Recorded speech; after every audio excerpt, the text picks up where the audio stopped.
Okay, so, alright, so today, um, there's something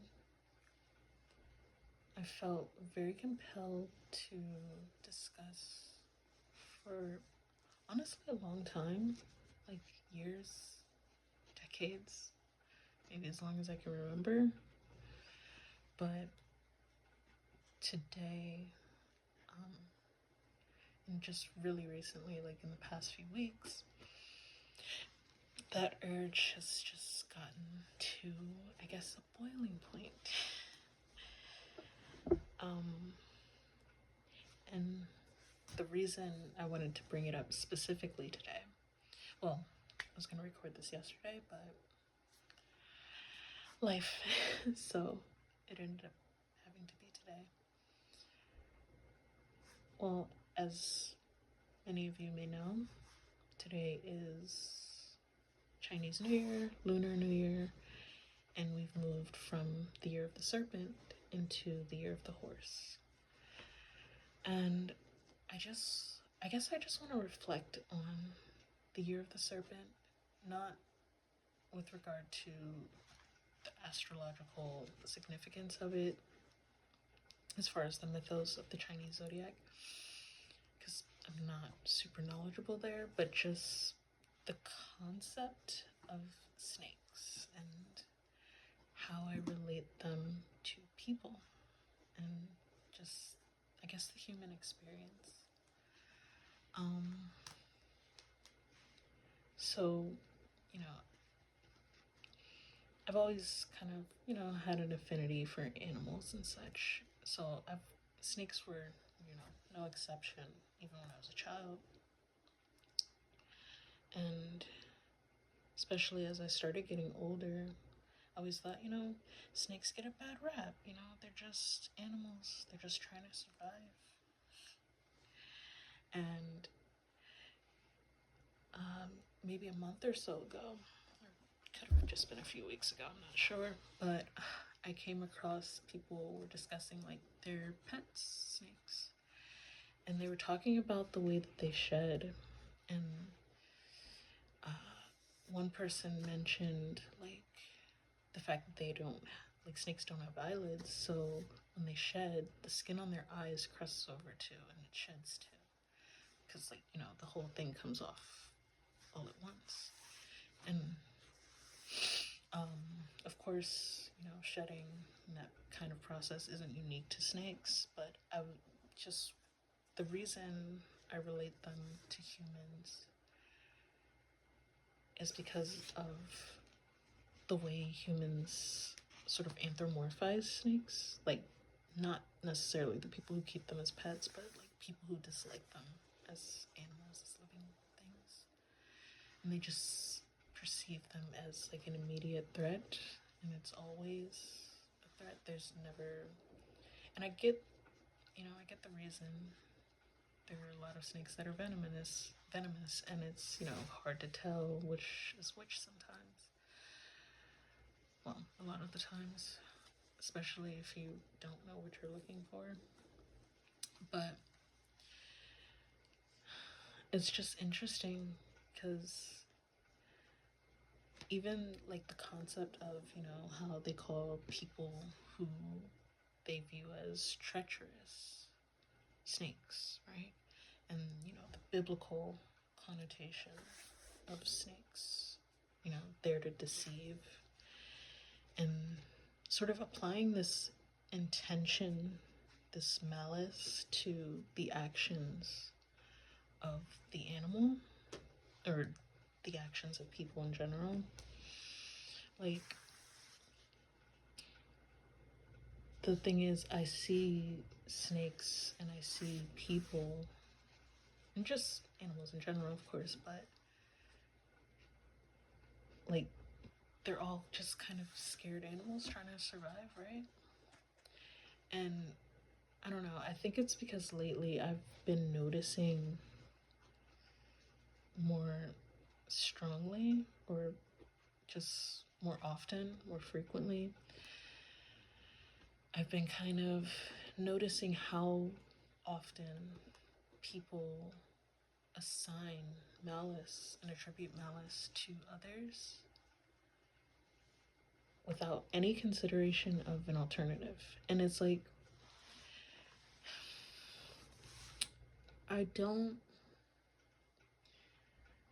like, it's not to say that people don't ever act with malice. Of course they do. We know that.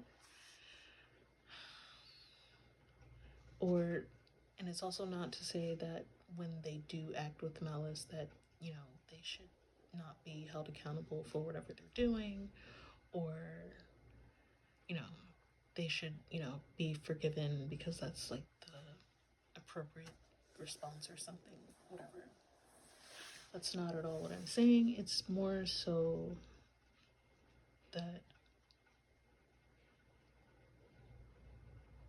I think I'm out of time. Hang on. What? No. Okay. Where was I? Yeah, so I think this this urge to immediately assign malice where you don't really need to, or rather to attribute malice where you don't need to.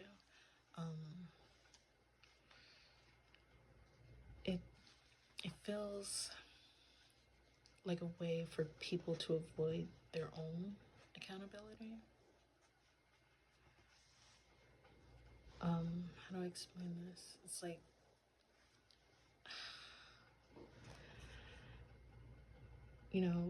it doesn't matter why someone does something or the other, right? It really doesn't. The fact is, this thing was done. And I think part of the reason people just want to attribute malice and leave it at that is so they don't have to deal with this idea of like establishing and maintaining boundaries.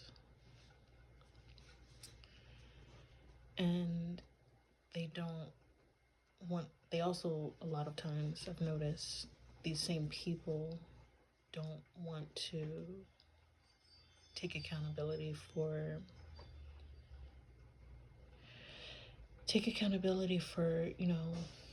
where they've harmed others, because if there's no malice, then they can't be blamed. And obviously I know this is like stems from like shame wounds and things like that, but I don't know, it feels like it holds everyone back, if that makes sense. Like it makes it difficult to really connect. I don't like how, I don't know, it feels like it just disconnects us from humanity, from our own like humanity and our need to be social, right? Which brings me back to why I wanted to connect them with snakes as well. Connect humans in general with snakes. So when they shed and everything comes off, it's like a really uncomfortable time, right? And they're especially vulnerable because think about it, when that skin is like trying to come off of their eyes, I think their eyesight is already kind of poor to begin with, and I think that makes it worse. So like I imagine it would be super, kind of scary, I guess, right? Because I think people forget most snakes have quite a few natural predators as well. It's not like they're just, able to hunt and take care of, eat other animals and such, but they also are eaten. And I think we take that fact for granted. So what I mean with regard to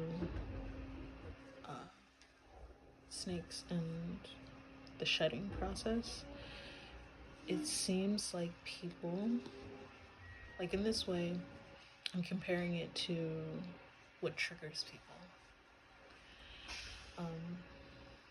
And it's like, and the reason I know a lot of people associate like moths and butterflies with like that transformation process, and I think that's more about internal processes that don't really have any external effect, if that makes sense.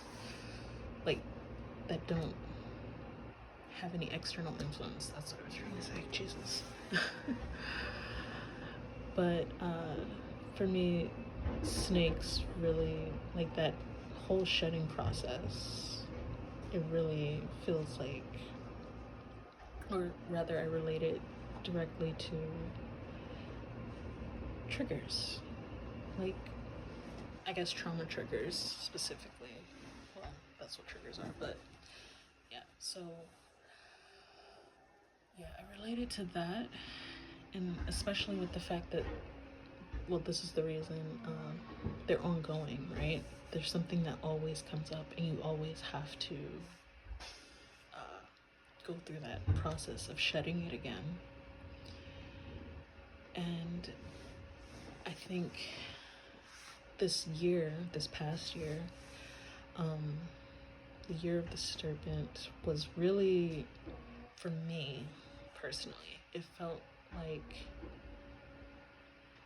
the biggest shed I've ever had to sort of let go of. And it really made me see that not just me, of course, but like people in general, I think a lot of the reason why they act the way they do, not even just with like intentional malice, but just the ways that they harm each other. Obviously it's all triggers, but I think it's that people, a good majority of people, maybe don't have a place where they can shed in peace. Like they can't carve out the time or the space or even sometimes the energy to really shed in peace. And so, to go back to the metaphor, their eyes are covered, right? So they're blind to what's really in front of them. And snakes, I think, are already, I don't think they can hear very well either. And I imagine whatever organ they use to hear or mechanism is probably affected by the shed too. So can't really hear clearly what's being said to you, right? And I feel like that's the perfect sort of, well, not perfect, but I don't know, it just makes the most sense in my mind of like what, sort of unpacking trauma, or even just when anytime a trigger comes up, right? It's like that feeling of there's this threat, right? And you can't, and because you're clouded by the shed, like you're shrouded in that skin, that extra skin that you're supposed to be taking off, everything that comes towards you is a threat. And so I don't even know what like solution there would be, at least not on like any systemic level. I'm not the best at figuring that out, but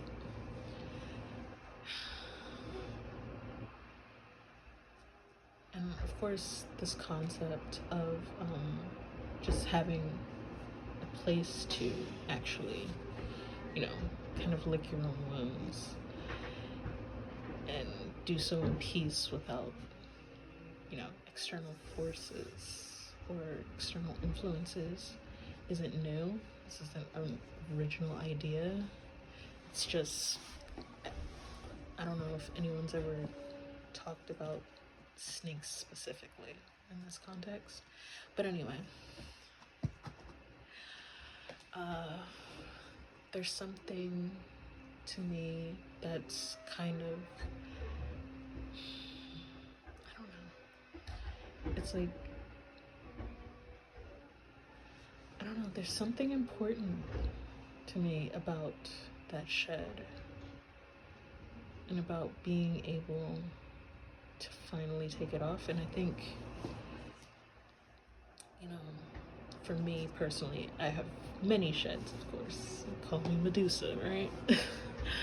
But I think one of the more important sheds for me this past year, at least, has been, admitting that that I've always recognized the cost of using, like, your voice. And the one thing I've really kind of ran from for a very long time now has been, like, paying that price. And now, I guess, for maybe the sake of posterity, maybe just because I want to scream into the void all of a sudden, or for accountability, or even just, I don't know, to extend an olive branch to the world, whatever part of the world sees this, right? I've just felt compelled to share this, right? It's, and I don't know, maybe this will just seem like the ramblings of a mad person, and maybe someone will like it, or maybe no one will ever see it. Who knows? But I think there's something to be said about the willingness to sort of, I guess, take this step now. It's so strange. And interestingly enough, this is also, well, actually, you know what? Forget that. That's gonna delve too much into the other sheds, and maybe I'll share them one day, but for now, this one is the one that should be front and center.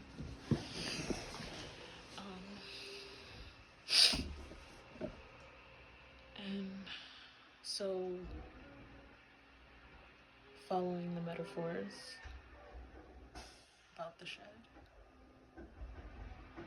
for me, and I've kind of been getting this sort of, this message has kind of sort of followed me for a while, is to, like, come out of my cave, metaphorically speaking, because clearly I'm not in one, but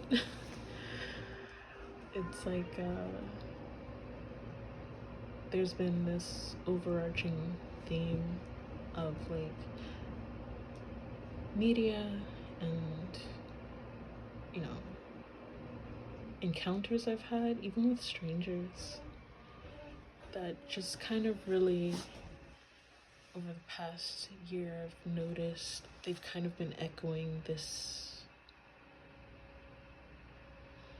I guess, this pull, this sort of call to actually come out, to, like, shed the skin finally. It's like having that last bit, and it's like you can just pull it off, So I guess it's time for me to just pull it off. And now, like, moving into the year of the horse, it's very interesting too, because I think about horses, and they're, like, very wild, very stubborn nature. And it's been like, even though I've been running away from this aspect of me and my experience, there's always been that undercurrent of sort of stubbornness and willfulness that I'm pretty thankful for, honestly. As much trouble as it has gotten me into, it's also been, I mean, I think it's the reason I was even able to, like, do this, right?